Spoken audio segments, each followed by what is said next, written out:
Hey, good morning. It's Beth. I am back this morning with some tips for what you should do if you know someone who has PCOS. This month is Polycystic Ovarian Syndrome Awareness Month. My dog is coming in. He just likes to be by me. I don't know why. Come on, buddy. So yesterday I shared things not to do or not to say to those you may know with PCOS, and that was just my top 3, but I have a lot more things to share, except today I want to talk about maybe what you should do and what you can do. Polycystic ovarian syndrome can be a very private thing. Like I said yesterday, I didn't come out publicly with my story until about 2 years ago. So I had been on this journey myself for the last 11 years, just with my close family members and my best friend.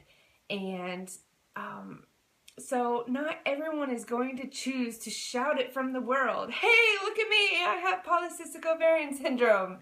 It's not something, that's talked about. I mean, it should be, and that's what my hope is for just sharing this month, is that we can be more aware of it and we can share our stories and not be scared to share our experience, because those of us with it sucks.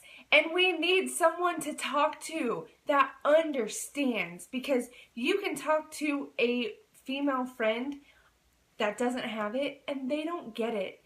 They may try to understand and they may try to give you encouragement and stuff, but they don't get it. And women that have PCOS, they do get it. They understand from their experience what you are going through.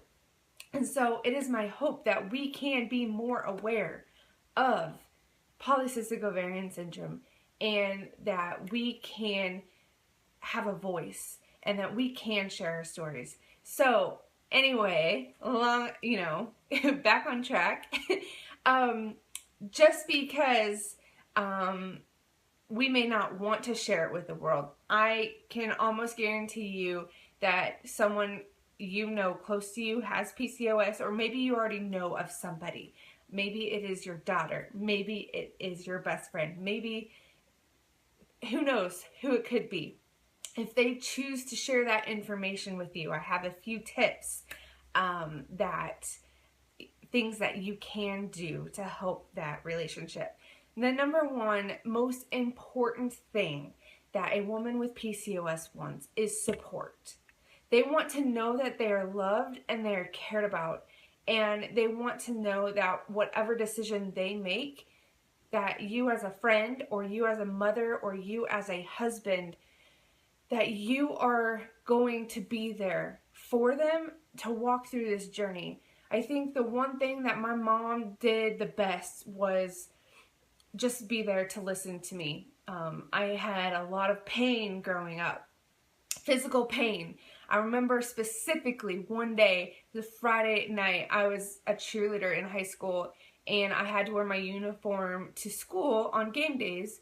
And one particular Friday, I had a cyst rupture, and I came home in pain. My cheerleading uniform was not the most comfortable thing to be wearing, and I was so uncomfortable at school, and somehow I made it. At least I think I made it all day. Came home, went straight to bed. I was in so much pain. And then I had to go cheer that night. It was not fun. And my mom, knowing kind of what I was going through, was supportive in the fact of letting me sleep and trying to help where she could. And even now, I talk to her about some of the things that I am going through and decisions that I'm making, and she is there to listen to me. She's there to be my sounding board if I think I'm going to make a certain decision that maybe doesn't align with what I truly want. She's there to help guide me, and to just be there for me and support me. And that means the world to know that I have that relationship with her. I know not everyone is as fortunate, but to know that I have someone there who is going to help, specifically with medical decisions. And my husband is really awesome with this too.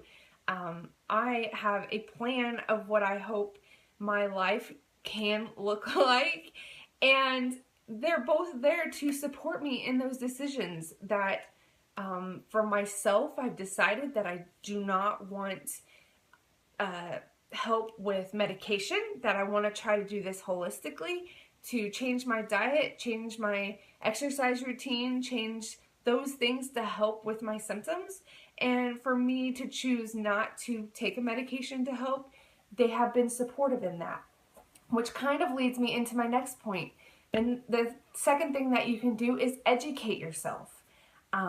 If you know someone who has PCOS, educating yourself can kind of clue you in to what they're going through and how they're feeling and why they act a certain way. I know yesterday I talked about being moody. And so educating yourself on what PCOS is, the things that these women have to go through, some of the symptoms that they may or may not have, secondary risks, all of that stuff. And if you are someone who needs to educate yourself, I have a YouTube channel and I have uploaded all of my videos from this month to my YouTube channel.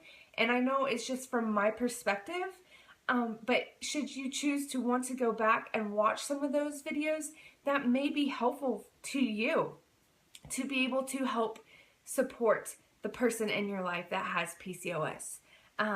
Educating yourself is so important, not just for someone who has PCOS, but as a support system for that person. And number 3, my last tip, I know there's a lot more tips that I could give you, but I just want to give you my top 3. Don't criticize their decisions. And this is extremely important. I get a lot of people in my life that say, oh, you need to go see this doctor, or you need to do this, or you need to quit doing this, or why are you eating that? I've got a lot of those comments. Specifically one when I started eating healthier, I had a family member tell me I just need to go eat grass. So criticism gets you nowhere. Criticism actually gets you cut off from that person. And if you criticize their decisions or are less than loving about their decisions, then they're not going to be open to talking with you about those things. And cutting people out of your life, from my perspective, is extremely hard because we need all the support that we can get. We need that help, that love, that knowing that people are there for us when life gets hard. And I think that, living a healthy lifestyle, it can be strange to some people. If everybody comes to their decision of getting healthy on their own terms, no one can make anybody do anything. And for me, that was a hard lesson. And when I decided to eat healthier, I had to realize that not everyone in my family was going to accept that. And I do understand that now, but at that time, it was extremely hard to hear some of the comments towards me and my decisions for myself. But ultimately, I had to realize that I'm not getting healthy for them. I'm getting healthy for me. I'm getting healthy for my future kids that I hopefully can have. I'm getting healthy. It's my decision. It's for me and nobody else. And just having that mentality has really helped. But if you're newly diagnosed with PCOS, or you haven't done the research to figure out what you can do, those comments can really hurt. And the thick skin hasn't quite been developed yet. And I've been on this journey to health and fitness for the last 4 years. So I have kind of learned how to develop some thicker skin. But if you're new to making those decisions, I know how hard those comments can be. So overall, just be supportive of the person in your life that has PCOS. Offer to be there to be someone that they can vent to, because that's gonna happen. People are gonna say things, and they're going to need someone to vent to. So if you can be that support, if you can be that sounding board, if you can be that person in their life that they can come to talk to about some of these very private matters, then that's going to be what they need. And for me personally, I think prayer has helped a lot too.